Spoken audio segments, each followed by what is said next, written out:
हमारे देश के किसान हमारे देश की ताकत है। उन्हें मजबूत करना ये हर सरकार की जिम्मेदारी है। 2014 से ही प्रधानमंत्री मोदी जी ने गांव की ताकत और किसान भाइयों की ताकत को पहचाना और उन्हें मजबूत करने का बीड़ा उठाया। किसान सम्मान निधि प्रधानमंत्री जी ने पहले से ही शुरू कर दी थी।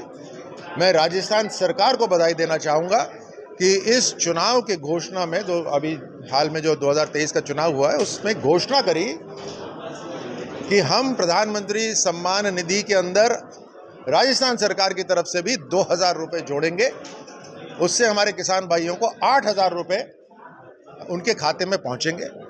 आज जो प्रधानमंत्री मोदी जी ने सबके खाते खुलवाए उससे कोई बिचौलिया भी नहीं रहा। आपने देखा किस तरह से एक बटन दबाते ही धड़ाधड़ 1 सेकंड के अंदर यहाँ पर सबके पास संदेश पहुँच गया।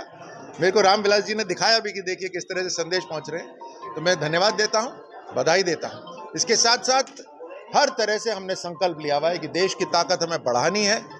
हमें देश के अंदर और ख़ास तौर से राजस्थान के अंदर भगवान के आशीर्वाद से सौर ऊर्जा शानदार है। बिजली के उत्पादन में कोई कमी नहीं रहेगी। सही कदम उठाने चाहिए थे।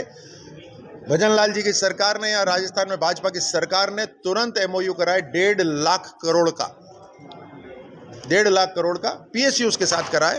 सोलर उत्पादन और बढ़ेगा, बिजली की कमी नहीं रहेगी।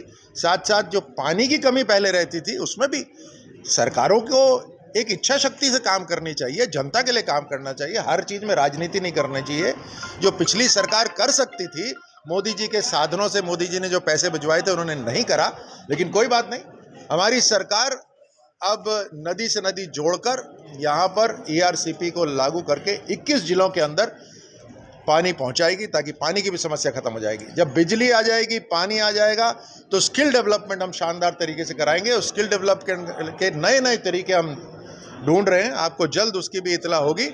तो स्किल डेवलपमेंट भी हो जाएगा तो इंडस्ट्रीज़ ये जो लाल फीताशाही करी हुई थी उसको भी हम ख़त्म करेंगे। प्रधानमंत्री मोदी जी ने राजस्थान को एक आशीर्वाद के रूप में ये न्यू एक्सप्रेसवे जो बना है, पूरा का पूरा जयपुर से लेकर दिल्ली से लेकर जो बॉम्बे जाता है पूरे राजस्थान में से होकर गुजरता है। साथ साथ फ्रेट कॉरिडोर निकलता है, तो रेलवे की लाइन भी है, सड़क भी है, हमें उसका पूरा लाभ उठाना है। और उसके साथ साथ बहुत सारे हम इंडस्ट्रियल पार्क्स बनाएंगे, तो हर तरह से यहाँ पे एम्प्लॉयमेंट भी जनरेट होगा, स्किल डेवलपमेंट भी होगा, इंडस्ट्रीज़ को आसानी होगी, किसानों को यहाँ पे हर तरह से मदद सहायता मिलेगी। उनकी जो प्रोडक्शन है वो अलग अलग जिलों ही नहीं अलग अलग राज्यों तक जा सकता है। तो हर तरह से हम राजस्थान को मजबूत करेंगे। सर ERCP की बड़ी बात हुई है, पूरी बात अहम जिला है तो यहाँ पानी आपने बात की है, लेकिन यहाँ पानी की बड़ी समस्या है, चुनाव का भी मुद्दा भी रहा है। हाँ जी, ज़रूर। वो मैं कह रहा था जैसे आपको कि ये समस्या का समाधान पहले हो जाता। प्रधानमंत्री मोदी जी ने 30,000 करोड़ रुपए दिए थे घर घर पीने का पानी पहुंचाने के लिए। उसमें से 8,000 करोड़ ही खर्च करे पिछली सरकार ने, उसमें भी घोटाला कर डाला। ये भी तय कर दिया था कि आप केंद्र सरकार से मदद लेकर ईस्टर्न कैनाल को पूरा तैयार कर दीजिए, लेकिन नहीं, उसमें भी राजनीति करनी थी।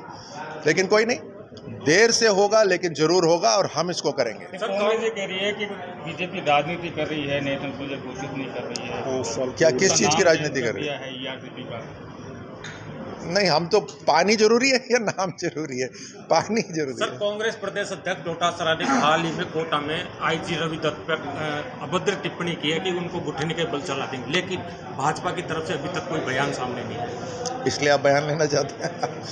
देखिए, ऐसी बातों पर कुछ बातें ऐसी होती हैं जो टिप्पणी लायक भी नहीं होती। ये घमंड होता है कि मैं किसी व्यक्ति के लिए नहीं कह रहा, मैं कह रहा हूँ कोई किसी क्षण में कोई इस तरह का सोच लेता है कि मैं ही सब कुछ हूँ। इतना घमंड अगर हो जाता है किसी के लिए अभद्र शब्द बोलना, ये सही बात नहीं है। और मुझे लगता है उनको भी एहसास हुआ ही होगा। और हम सब अपना अपना रोल अदा करते हैं और वो रोल भी तभी पूरा हो सकता है जब पूरी टीम काम करती है। हर व्यक्ति महत्वपूर्ण है, किसी व्यक्ति को हम नीचा नहीं कर सकते। सर, आपकी पार्टी के शिक्षा मंत्री मदन दिलावर ने DNA को लेकर आदिवासियों पर बयान दिया है, लगातार जिले में प्रदर्शन हो रहे हैं। उन्होंने आप किसी दूसरे व्यक्ति के लिए बोलने की बोल रहे हैं, मैं उनको अच्छी तरह से जानता हूँ, ऐसी कोई बात नहीं है। और मदन दिलावर जी सबका सम्मान करते हैं। अब उसको राजनीतिक अगर मुद्दा कोई बनाना चाहे तो वो बनाने की कोशिश कर सकते हैं, लेकिन मुझे यकीन है कि जिस तरह से आदिवासियों के लिए भी ये सरकार काम करने को तत्पर है और उनका जो हम जिस तरह से विकास वहाँ कर रहे हैं और आगे करेंगे, उनको ये जानकारी भी हो जाएगी कि हर तरह से हम हर हिंदुस्तान के नागरिक को मजबूत करना चाहते हैं। सर, पीसीसी अध्यक्ष डोटासरा का कहना है कि भाजपा सरकार कांग्रेस की पूर्ववर्ती सरकार को अपना बना के जनता को ठग रही है। मैं स्पोक्स पर्सन हूँ, लेकिन भारतीय जनता पार्टी का हूँ।